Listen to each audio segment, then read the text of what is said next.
Hi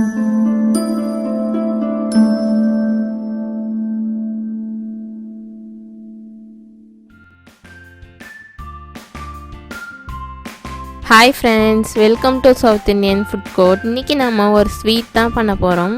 rava கீர் பண்ண போகிறோம். இது ரொம்ப ஈஸியாக பண்ணிடலாம். வாங்க எப்படி பண்ணலான்னு பார்க்கலாம். தேவையான பொருள் பார்த்துடலாம். ரவா கீர் பண்ணுறதுக்கு இப்போ கடாய் வச்சுக்கலாம். கடாய் சூடானோடனே 1/4 கப் அளவுக்கு ரவை சேர்த்துக்கலாம். ரவா நல்லா வறுபடணும். 1 டீஸ்பூன் அளவு நெய் சேர்த்துக்கலாம். நல்லா ரவாவை வறுத்து விடலாம். ரவா உங்களுக்கு நல்லா வறுபட்டால் தான் கீர் வந்து டேஸ்ட்டாக இருக்கும். கலர் மாறுற வரைக்கும் நல்லா வறுத்து எடுத்துக்கலாம்.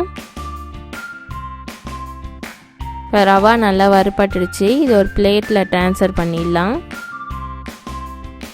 அதே கடாயை வச்சுக்கலாம். இப்போ 1/2 லிட்டர் அளவு பால் சேர்த்துக்கலாம்.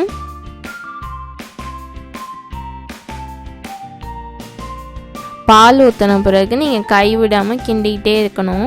அடி பிடிச்சிச்சுன்னா டேஸ்ட்டே மாறி போயிடும் உங்களுக்கு, கீர் டேஸ்ட்டே. இப்போ வந்து நல்லா பால் வந்து கொதிக்கிது பாருங்கள். இப்போ சைடில் வர்றதெல்லாம் கிண்டி விட்டுட்டே இருங்க. அந்த ஆடையெல்லாம் எடுத்து விடுங்க. இப்போ நல்லா பால் ஓரளவுக்கு கொதிச்சிருச்சு. இந்த மாதிரி லைட்டாக சுண்டி இருக்கு பாருங்கள். இந்த ஸ்டேஜில் வந்து 2 ஸ்பூன் பால் பவுடர் சேர்த்துக்கலாம். பால் பவுடர் எதுக்கு சேர்க்குறோன்னா பால் வந்து கொஞ்சம் திக்காகும், டேஸ்ட்டும் கொடுக்கும். அதுக்காக தான் பால் பவுடர் சேர்க்குறோம்.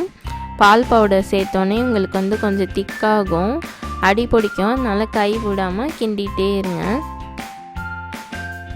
பால் வந்து நல்லா ஓரளவுக்கு சுண்டி இருக்கு. இந்த ஸ்டேஜில் வந்து வறுத்து வச்சுருந்த ரவாவை சேர்த்துக்கலாம். கொஞ்சம் கொஞ்சமாக சேர்த்துக்கோங்க. எல்லாத்தையும் ஒரே தரியாக சேர்த்துட்டிங்க கட்டி விழுந்துடும்.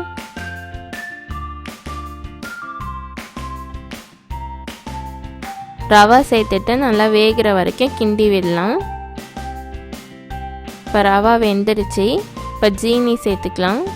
1/4 கப் ரவா எடுத்துருந்தேன் நான். இப்போ 1/2 கப் வந்து அதுக்கு ஜீனி எடுத்துக்கிறேன். இது வந்து நான் செய்கிற அளவுக்கு கரெக்டாக இருக்கும். நீங்கள் எவ்வளோ செய்கிறீங்களோ அதுக்கு தகுந்த மாதிரி எடுத்துக்கோங்க. இப்போ நல்லா கிண்டி விட்டுடலாம். குங்குமம் பூவை தண்ணியில் கரைச்சி வச்சுருந்தேன் ஒரு 5 நிமிஷம். இதை இப்போ சேர்த்துக்கலாம். இதை இப்போ மிக்ஸ் பண்ணி விட்டுடலாம். நட்ஸ் எல்லாம் துருவி வச்சுருக்கேன். பாதாம் ஒரு 5, பிஸ்தா ஒரு 5. இதை இப்போ சேர்த்துக்கலாம்.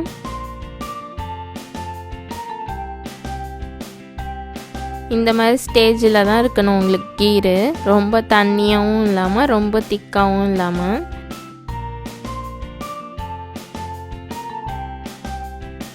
அவ்வளோதான், ரெடி ஆயிடுச்சு. இது ஒரு பவுலில் ட்ரான்ஸ்ஃபர் பண்ணிடலாம்.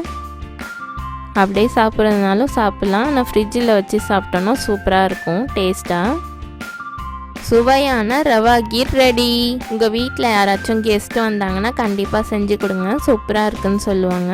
இது ட்ரை பண்ணி பார்த்துட்டு எப்படி இருந்துச்சுன்னு ஃபீட்பேக் சொல்லுங்கள். இந்த வீடியோ பிடிச்சிருந்துச்சுன்னா லைக் பண்ணுங்கள், ஷேர் பண்ணுங்கள், சப்ஸ்கிரைப் பண்ணுங்கள். மறக்காமல் பெல் ஐக்கானை கிளிக் பண்ணிவிடுங்க. தேங்க்யூ, பாய்.